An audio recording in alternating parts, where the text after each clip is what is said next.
So yun, what's up guys? Kamusta kayong lahat? May dumating tayong bagong gear. Actually, binili natin tong mga gears na to nung pumunta tayo sa first service natin. Itong Alpinestars Bionic V2 natin is in-order na natin siya online last July 6, pero parang inabot siya ng matagal na matagal.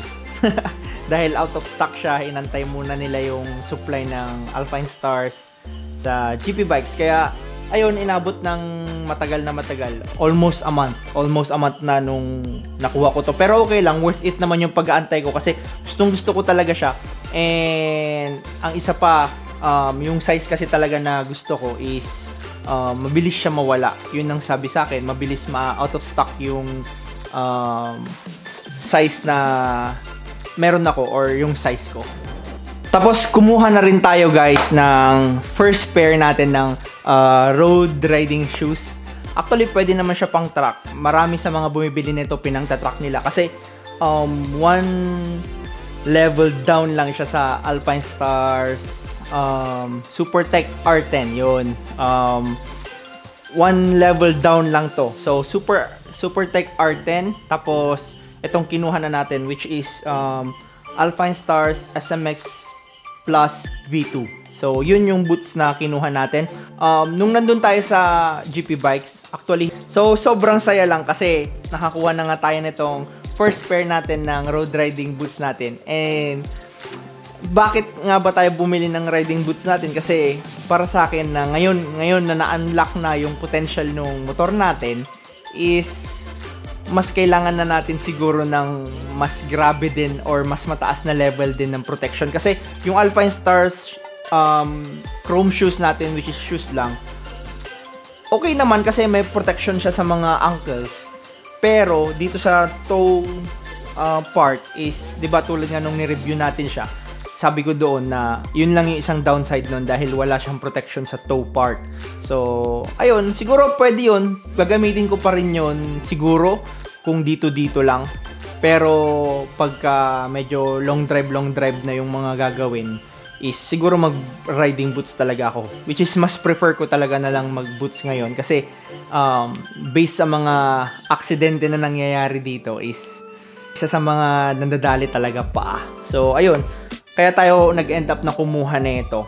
And dito naman sa Alpinestars Bionic V2, kaya naman tayo kumuha nito kasi napansin ko, which is nag-ride lang naman ng mga tao dito during summer dahil yun yung riding season talaga para sa amin dito sa Canada. And ang downside nga is dahil sobrang init para sa amin yung summer dito.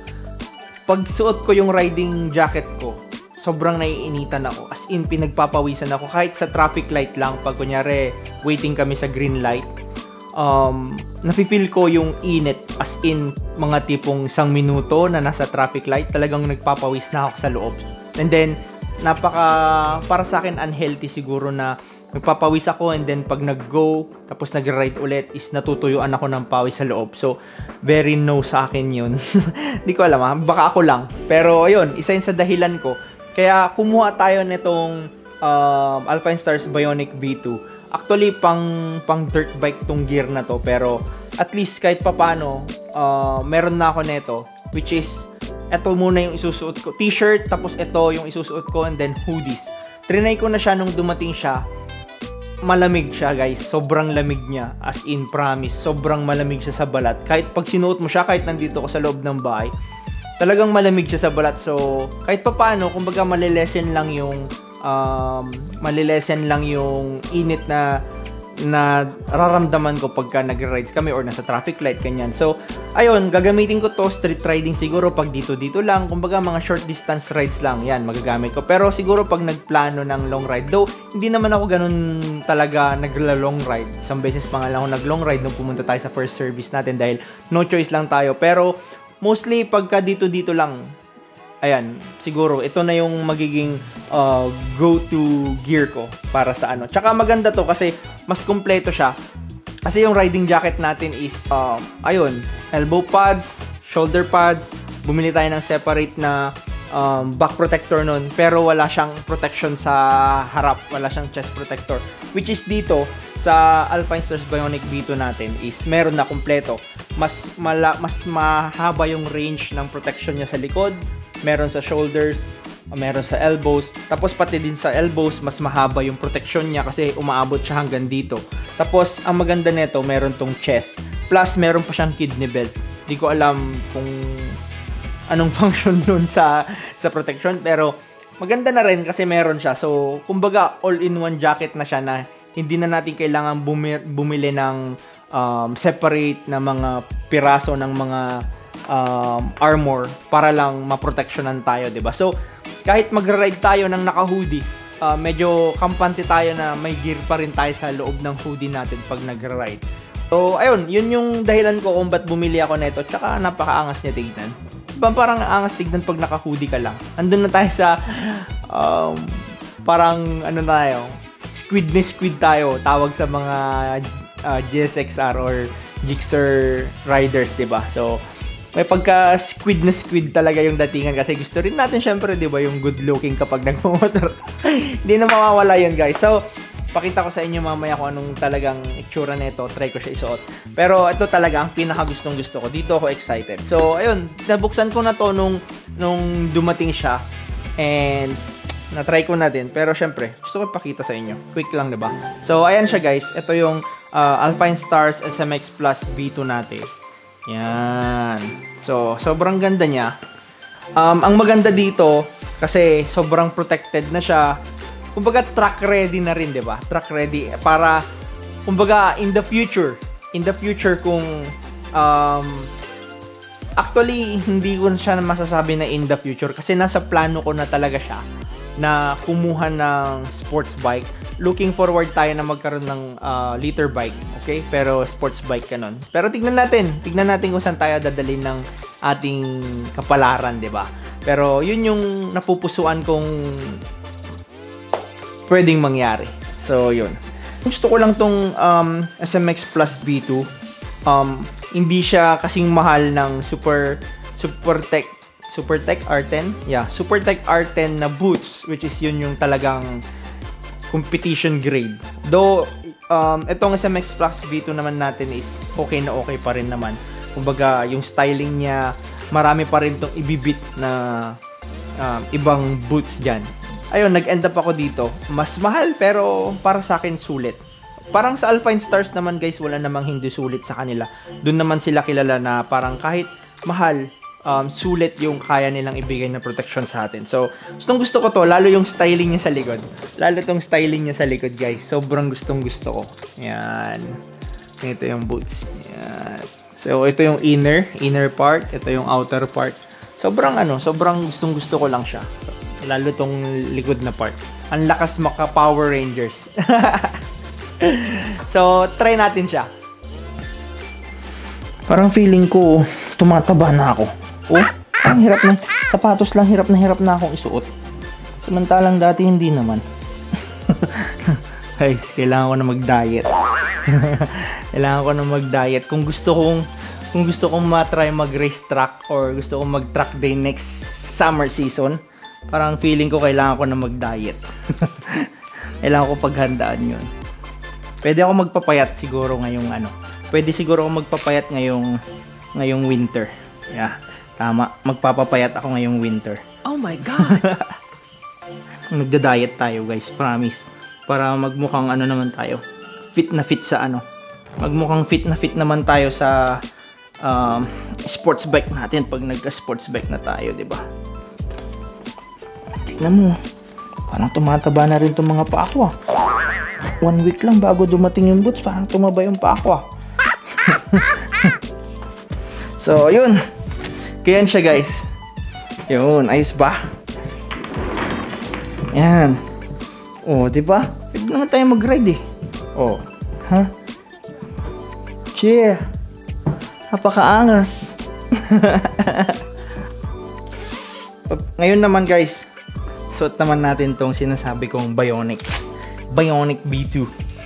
Malakas talaga mukhang magiging Power Rangers na ako na ito. For sure.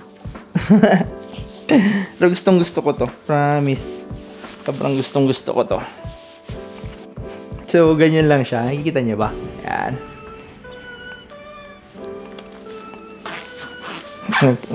Parang hirap na hirap pa. So, yan. Ganyan lang siya. Diba? May chest protection. May velcro strap siya para hindi siya mawala sa pwesto. Kahit gumagalaw tayo, ganyan, hindi siya nawawala sa pwesto. So, in case na mumotor tayo, tumilapon man tayo if ever na madisgrasya. Pero, Lord, sana wag naman.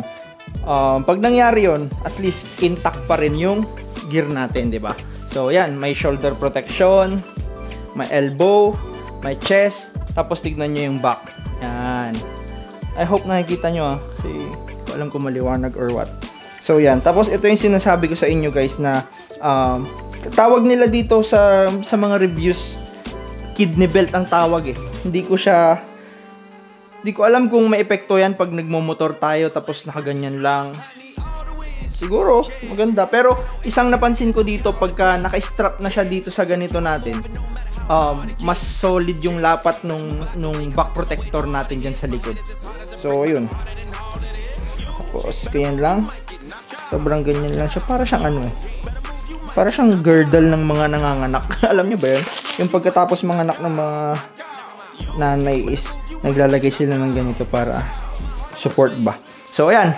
Ganyan lang yung Alpine Stars Bionic Action V2. Yan. Ito na yung magiging gear natin. Tapos, hoodie lang. Sapat-sapat na. Ayan. Diba? Kasi ang ganda nito guys. So, tignan nyo. Oh. May pinaka-chest. Kumbaga protected tong harap natin.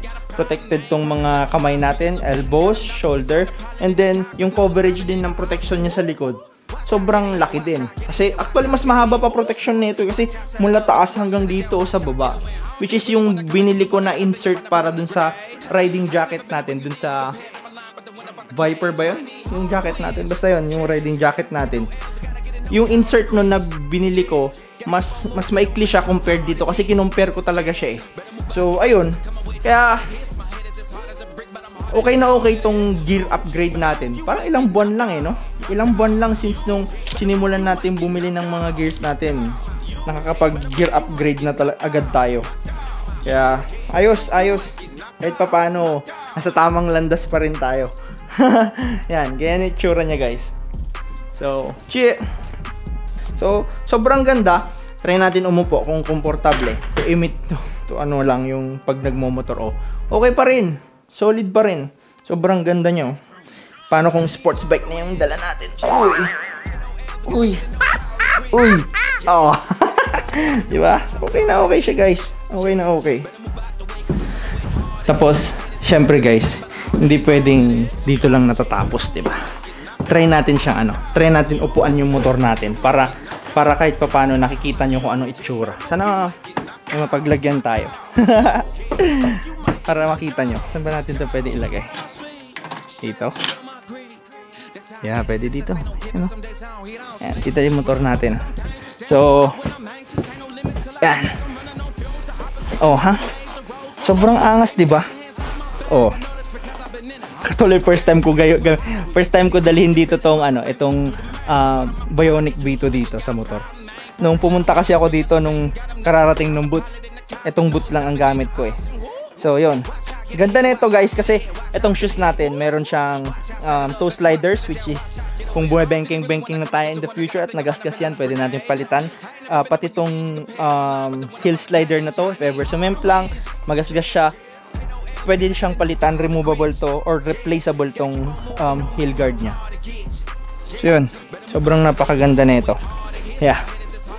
Actually, di ko pa nga nakikita itsura ko pag nakaganito eh. Pero, sobrang komportable.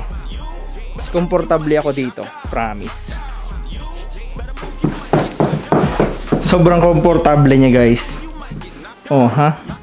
Sobrang yung comfort na ito, solid. Solid yung comfort. Hindi ako naiirita. Hindi siya parang ibang gear na nakakairita siya gamitin. Itong mga gear natin ngayon, sobrang ganda. Sobrang saya ko. Kumbaga, yung purchase ko na to, sobrang masaya ako. Kasi, okay siya, di ba?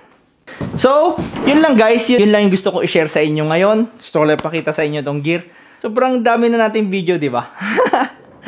Kahit paano, na natutuloy-tuloy natin tong natutuloy-tuloy natin tong YouTube natin. So, salamat sa mga sumusuporta at patuloy na nanonood. Kahit ilan-ilan lang, okay lang yan. Aabot din tayo sa part na dadami rin yan, di ba? Basta, wag lang tayong titigil. So, thank you ulit guys. Yun lang for this day. Siguro, mga susunod na clip neto, yung gamit na natin tong gear. Ride tayo.